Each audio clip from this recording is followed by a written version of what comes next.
రైతు మహాసోదరులకు వందనాలండి. మీరు చూస్తూ ఉన్నారు మారుతి రైతు నేస్తం.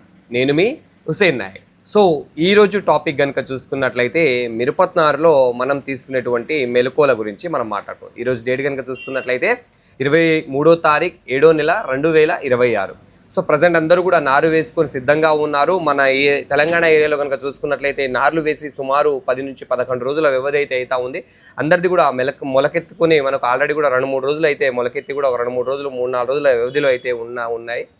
మనకు ఇంకా ఏపీలో చూసుకుంటే చాలా చోట్ల కూడా మనకు నార్లని ఆల్రెడీ కూడా పెట్టడానికి కూడా సిద్ధంగా రావడం అయితే జరిగింది. సో ముఖ్యంగా ఇక్కడ మనం చూసుకున్నట్లయితే ఇప్పుడు మన తెలంగాణ ఏరియాలో కూడా నార్లు అనేవి సిద్ధంగా ఉన్నాయి. కాబట్టి అసలు మిరపనారులో ఎటువంటి మెలకువలు తీసుకున్నట్లయితే మిరపనారు ఎటువంటి నష్టపోకుండా మనకు బూజు సమస్య నుంచి కావచ్చు, ముడత సమస్య నుంచి కావచ్చు, పురుగు సమస్య నుంచి కావచ్చు కాపాడుకొని ఏ విధంగా తీసుకోవాలో దాని గురించి మనమైతే మాట్లాడుకునేటువంటి ప్రయత్నం అయితే చేద్దామండి.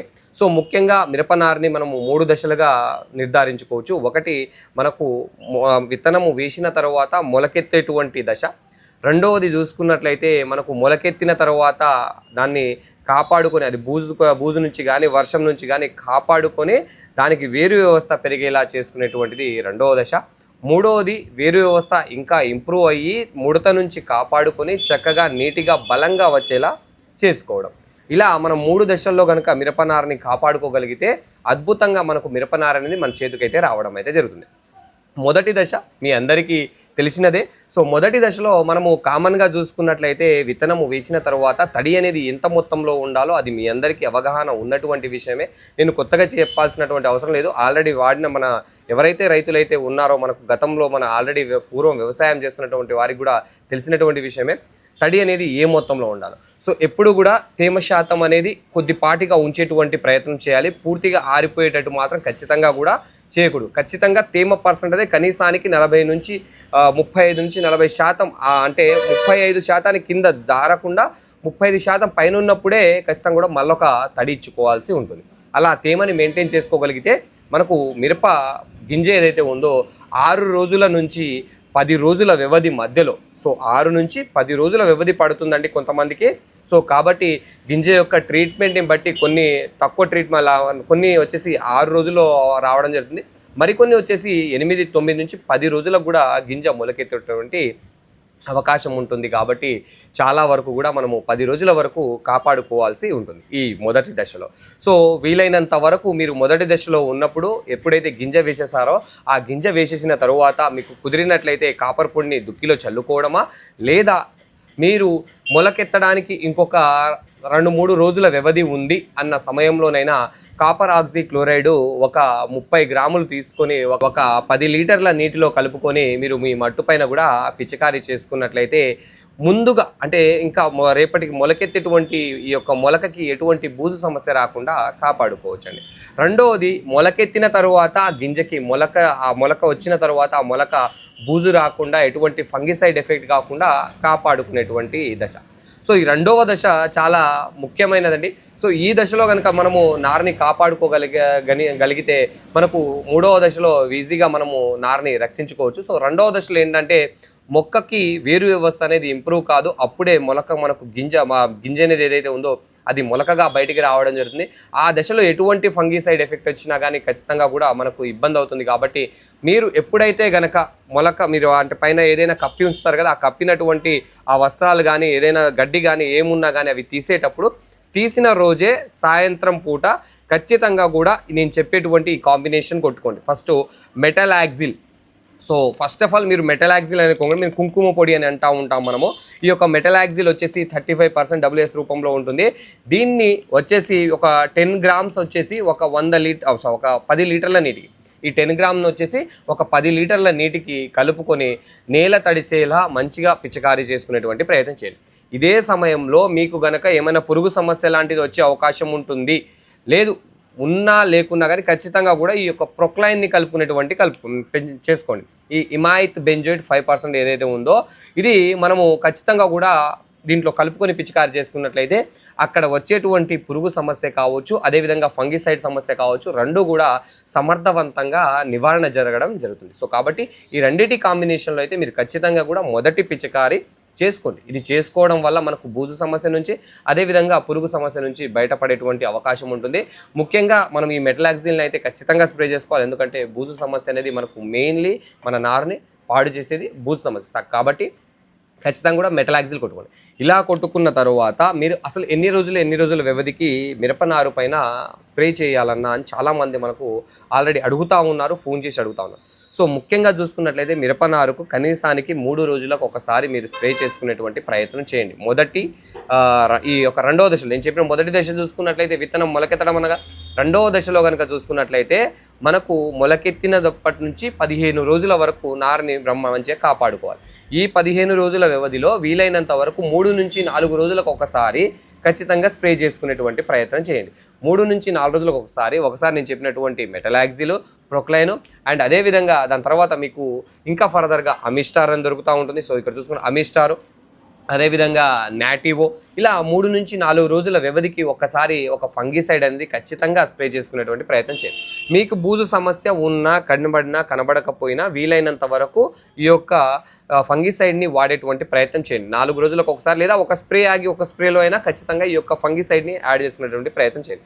మీకు పురుగు సమస్య విపరీతంగా ఉంది, కటింగ్ చేసేస్తుంది, మొత్తం ఎక్కడెక్కడ కట్ చేస్తుంది అంటే కనుక మీరు ఖచ్చితంగా కూడా ఈ ఎఫ్ఎంసి కంపెనీ వారి కొరాజిన్ అనేది వాడుకోండి. ఖచ్చితంగా కూడా మీరు దీన్ని కనుక పిచికారి చేసుకున్నట్టయితే ఎత్తడి పురుగైనా కానీ ఖచ్చితంగా కూడా చనిపోయేటువంటి అవకాశం ఉంటుంది. కాబట్టి ఖచ్చితంగా కూడా ఈ యొక్క కొరాజిన్ని వాడుకునేటువంటి ప్రయత్నం చేయండి. పురుగు సమస్య విపరీతంగా ఉన్నట్లయితే ఖచ్చితంగా, కానీ దీన్ని వాడేటప్పుడు ఖచ్చితంగా కూడా నేను చెప్పేది ఏంటంటే మొక్క పెరిగిన మనకు మొలకెత్తిన తర్వాత కనీసానికి 10 రోజుల వ్యవధి తర్వాతనే కొరాజిన్ని వాడేటువంటి ప్రయత్నం చేయండి. కనీసానికి 1 వీక్ తర్వాత. ఎందుకంటే కాన్సన్ట్రేషన్ లెవెల్ కొంచెం ఎక్కువగా ఉంటుంది కాబట్టి మరీ చిన్న దశలో అయితే కనుక మనకు మొక్క మీద ప్రభావం చూపేటువంటి అవకాశం ఉంటుంది. కాబట్టి మొట్టమొదటి దశలో మాత్రం వాడకండి. వీలైనంత వరకు ఒక వారం లేదా ఒక 5-10 రోజులు దాటిన తర్వాతనే కొరాజిన్ని వాడేటువంటి ప్రయత్నం చేయండి. అంతకంటే ముందు మీరు ఏమైనా పురుగు సమస్య ఉన్నట్లయితే ప్రొక్లైన్ని మాత్రమే వాడండి, హిమాయత్ బెంజోయిట్ని మాత్రమే వాడండి.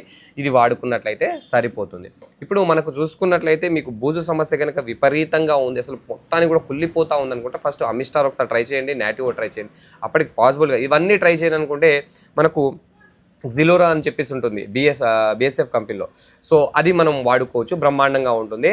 సో అది కానీ లేకపోతే మీకు దొరికితే కనుక మనకు అసర్బో అనేటువంటి టెక్నికల్ని ఒక 25 ml వచ్చేసి ఒక 10 నుంచి 15 లీటర్ల నీళ్ళకి కనుక కలుపుకొని మీరు ఒక్కసారి పిచికారీ చేసుకున్నట్లయితే మొక్క పైన, ఏదైతే మనకు మొక్క మొలకెత్తిన తర్వాత 10 రోజుల వ్యవధి తర్వాత మీరు ఎప్పుడైనా దీన్ని పిచికారీ చేసుకోవచ్చు. మినిమం 10 రోజుల కంటే ముందు మాత్రం ఎస్ఆర్బోన్ అయితే పిచికారీ చేసుకునేటువంటి ప్రయత్నం అయితే చేయబాకండి. తర్వాత కనుక మీరు పిచికారీ ఒకసారి చేసుకున్నట్లయితే మీ మొక్కకి ఖచ్చితంగా చెప్తాను, మీ నారు పీకేంత వరకు మీకు మళ్ళీ ఫంగిసైడ్ సమస్య అయితే ఖచ్చితంగా కూడా మీ దరి చేరదు. సో ఈ యొక్క అసర్బోని ఒక 20 నుంచి 25 ml వచ్చేసి ఒక 10 నుంచి 15 లీటర్ల నీళ్ళకి కలుపుకొని మీరు పిచికారి చేసుకున్నది ఈ యొక్క ఫంగిసైడ్ సమస్య నుంచి మీరు పూర్తిగా కూడా నారు వ్యవస్థ మనకు చేతికి వచ్చేంత వరకు కూడా మీరు బయటపడేటువంటి అవకాశం ఉంటుంది. సో ఈ విధంగా పిచికారి అయితే చేసుకోండి.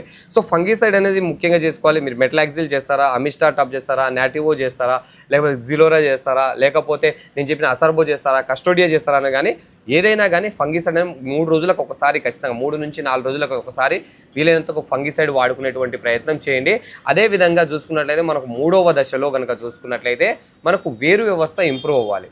మొక్క మనకు మొలకెత్తిన తర్వాత 10 నుంచి 15 రోజుల తర్వాత వేరు వ్యవస్థ ఇంప్రూవ్ అవ్వాలి. ఈ వేరు వ్యవస్థ ఇంప్రూవ్ అవ్వడానికి మన దగ్గర మనము మెయిన్లీ రికమెండ్ ఇచ్చేది ఈ యొక్క లీడ్ స్టార్ అండి. సో ఈ లీడ్ స్టార్ కనుక చూసుకున్నట్లయితే ఈ లీడ్ స్టార్లో మనకు కావాల్సినన్ని పోషకాలు దొరుకుతాయి. అదేవిధంగా చూసుకున్నట్లయితే మనకు మల్టీ న్యూట్రియంట్స్తో పాటు మనకు ట్రైకోడర్మా, సుడోమోనోస్ కంటెంట్ అనేది ఉంటుంది.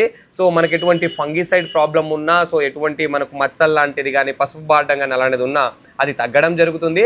దానితో పాటు మనకు మొక్కకు ఎదుగుదల, గ్రీన్నెస్ ఇస్తుంది. వేరు వ్యవస్థకి చాలా అద్భుతంగా పనిచేస్తుంది. అదేవిధంగా నేలని గుల్లబారేలా చేస్తుంది. సో మెత్తగా చేసుకొస్తుంది. సో దానివల్ల వేరు వ్యవస్థ కూడా చాలా అద్భుతంగా రావడం అనేది జరుగుతుంది. సో మీరు వాడుకుందాం అనుకున్నట్లయితే మీ మొక్క ఎదుగుదల లేదు, నాకు ఇక్కడ నేల గుల్లబారడం లేదు అనుకున్నట్లయితే ఖచ్చితంగా కూడా ఈ యొక్క లీడ్ స్టార్ని మీరు ఒకసారి పిచికారీ చేసుకున్నట్లయితే ఇది ఒక 15 గ్రామ్ వచ్చేసి 10 నుంచి 15 లీటర్ల నీళ్ళలో కలుపుకొని మీరు మీకు ఉన్నటువంటి మట్టు పైన మీరు తడిసేలా కొట్టుకున్నట్లయితే, మొక్క మంచిగా తడిసేలా కొట్టుకున్నట్లయితే మంచిగా నేల గుల్లబాడము, వేరు వ్యవస్థ ఇంప్రూవ్ అవ్వడము, మొక్క పచ్చగా రావడమును, అదేవిధంగా మంచి స్మూత్ ఎదుగుదలతోటి మనకు బలంగా పుష్టిగా మొక్క చాలా పుష్టిగా రావడం అనేది జరుగుతూ ఉంటుంది. సో కాబట్టి మీరు వాడుకుందామంటే ఈ లీడ్ స్టార్ని మంచి పోషకం అండి. ఖచ్చితంగా కూడా మీ దగ్గర పాటలు ఎక్కడ దొరికితే మీరు ఖచ్చితంగా కూడా దీన్ని వాడుకునేటువంటి ప్రయత్నం చేయండి. మొక్క చాలా పుష్టిగా వస్తుంది, మంచి బలంగా వస్తుంది. సో మీరు ఇది దొరకకపోతే మీరు బయోవిటా లిక్విడ్స్ లాంటివి మనకు కూడా దొరుకుతూ ఉంటాయి. అవి కూడా వాడే హ్యూమిక్ యాసిడ్, ఫల్విక్ యాసిడ్స్ లాంటివి ఉంటాయి. అవి కూడా వాడేటువంటి ప్రయత్నం చేయండి. కానీ దొరికితే కనుక ఈ లీడ్ స్టార్ని వాడండి. ఖచ్చితంగా నారు వ్యవస్థను చాలా ఇంప్రూవ్గా చేస్తుంది. ఒక మిరప నారనే కాదు, మీరు ఏ నారు మీదైనా దీన్ని పిచికారి చేసుకున్నట్లయితే చాలా బ్రహ్మాండంగా ఉంటుంది. ఇది మనము మెయిన్ పంట వేసిన తర్వాత మీకు దీని ప్రయోజనం గురించి క్లియర్గా నేను చెప్తాను. కానీ ఇప్పటి వరకు అయితే కనుక దీన్ని వాడుకున్నట్లయితే కనుక మొక్క అయితే చాలా పుష్టిగా వస్తుంది.